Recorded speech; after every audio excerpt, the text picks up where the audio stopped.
Bienvenidos, bienvenidas, es un gusto saludarles. Mi nombre es Carlos Millet y esta es una nueva emisión de La Opinión Hoy.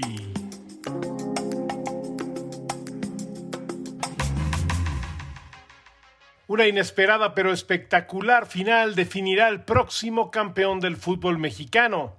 América y Cruz Azul protagonizarán su tercera gran final de este siglo para definir en otra edición del conocido como Clásico Joven al monarca del Clausura 2024. Las Águilas obtuvieron su pase el sábado tras derrotar a Chivas en el Estadio Azteca 1-0 y la máquina celeste dio cuenta del Monterrey pese a perder 2-1 en casa el domingo, pero avanzar por mejor ubicación en la tabla tras el empate global 2-2. América busca su título número 15 en el fútbol mexicano y el ansiado bicampeonato, mientras que el Cruz Azul va por su 10º título y la posibilidad de ganarle por fin en estas instancias a su odiado rival azul crema. La gran final se jugará casi con certeza el jueves en el Estadio Azul y el domingo en el Estadio Azteca, ambas canchas en la capital de México. Estás escuchando La Opinión Hoy, un podcast que hacemos los periodistas de La Opinión cada mañana de lunes a viernes. Si te gusta, suscríbete por favor en tu servicio favorito de podcast. Bienvenidos, bienvenidas sean a La Opinión Hoy. Mi nombre es Diana Gutiérrez Aguirre y es momento de platicar con Clary Castro sobre dos noticias increíbles. La primera, Clary, Eva Luna ya está esperando bebé, un segundo bebé, hermano de Índigo, y por ahí ya se filtraron algunas fotos de este embarazo. Cuéntanos qué sabes tú sobre ello. Sí, mira, a ver, todo es porque Camilo compartió una fotito de Eva Luna donde aparece, mira, me llama tanto la atención, más que la panza, como hay ropa interior tirada en el piso, que creo que son bikinis, y creo que como uno se puede identificar con el día a día de la familia, ¿no? Y sí, se ve a Eva Luna con una pancita súper hermosa, en donde Camilo prácticamente pues declara su amor y su fascinación por su esposa, porque el cantante dice en esta publicación: de todas las versiones de mi Eva Luna que he visto, mi Eva Luna barrigona de amor es una de mis preferidas. No me deja tocarle el ombligo porque le da impresión y me regaña cuando lo hago. Feliz Día de las Madres, Pulga. Eres mi regalo del creador. Te amo. Y así sucesivamente. La imagen es obviamente para celebrar el Día de la Madre, porque ellos ya tienen a una primera bebé que es Índigo, y ahorita estamos esperando obviamente junto a Camilo el nacimiento de su segundo hijo o hija, porque todavía me imagino que harán lo mismo que con Índigo, que no van a revelar o no van a desvelar el género del bebé o el sexo del bebé, como lo quieran llamar. Pero sí, desde aquí deseándole mucha felicidad y también confirmar que Eva Luna está bien, porque antes de que se publicara esta imagen, Camilo había comentado que Eva Luna había tenido un accidente en una hamaca y se había caído porque estaba en la hamaca acostada y encima de ella también tenía a Índigo. Entonces la hamaca como que se soltó y cayeron las tres, digamos, la mamá con el bebé dentro de su barriguita e Índigo, que ella lo estaba cargando, pero que gracias a Dios todo bien. Y obviamente verla así, pues eso demuestra que gracias a Dios todo está bien y en curso. Pues a mí me da mucho gusto ver que ya va a tener un hermanito, que ya van a estar más felices en familia y que siempre, siempre presumen todo ese amor, no solo entre ellos cuatro, sino también con los Montaner, con sus amigos y con toda esta familia que fueron formando a través del tiempo, ¿no? Claro que sí. Sí, de verdad es que es una familia muy pública que ha inspirado mucho a otras personalidades del medio y también a sus fans por lo mismo, porque son muy amigos, porque se apoyan, porque están juntos constantemente y creo que de verdad sí son un ejemplo dentro de la industria del entretenimiento. Pues vamos a ver que ya nazca este bebé y a darle la bienvenida a este mundo, Clary. Oye, vamos a platicar sobre un guapo de guapos de todos los tiempos. Es Fernando Colunga, vuelve a la televisión. Cuéntanos sobre ello, por favor. Claro que sí.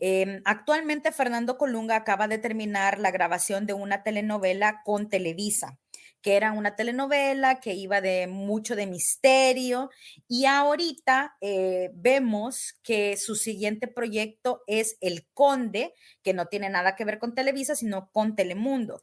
Pero aquí hay que explicar. El Conde es un proyecto que se grabó, si no mal recuerdo, hace como 2 años y medio y Telemundo guardó.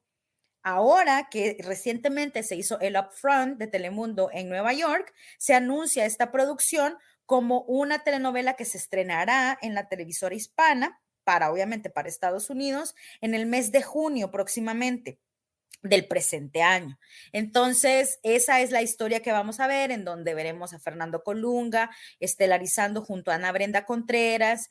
También tendremos como villana, parece ser, a Marjorie de Sousa, también va a estar Sergio Sender. La verdad es que es una producción prometedora, es una historia que nuevamente retoma la literatura de Montecristo, una producción que en los últimos años, pues una historia que en los últimos años hemos visto mucho en la televisión. Recientemente vimos a William Levy dándole vida a un personaje con esta premisa, y probablemente por esta razón Telemundo retrasó su versión con Colunga para este año. Pues acá mínimo esperaremos ver cómo reacciona entre su regreso a la televisión. Creo que aquí lo importante va a ser ver la diferencia de personajes, ¿no? En El Conde, pues es una historia, como ya les decía, Montecristo, y en El Maleficio, pues era bastante dark. Acá veamos qué papel dará, si dark, más tranqui, más amoroso, ¿qué pasará con él en papel? Definitivamente sí, y siempre da gusto ver a Fernando Colunga, porque independientemente de que te guste como actor o no, creo que es una de las personalidades del mundo artístico que más respeto genera a su alrededor. Ya estamos listos para ver qué nos trae, y pues muchas gracias por haber estado en esta emisión de La Opinión Hoy, Clary. Nos vemos en la próxima. Hasta luego.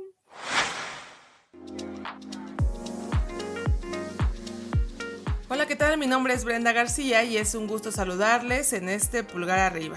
Hoy les cuento que Opal Sandy, una niña de 18 meses de Oxfordshire, Inglaterra, nació con una profunda sordera genética y es la primera paciente tratada en un ensayo global de terapia génica que está mostrando resultados alucinantes, indicó el Hospital Addenbrooke de Cambridge.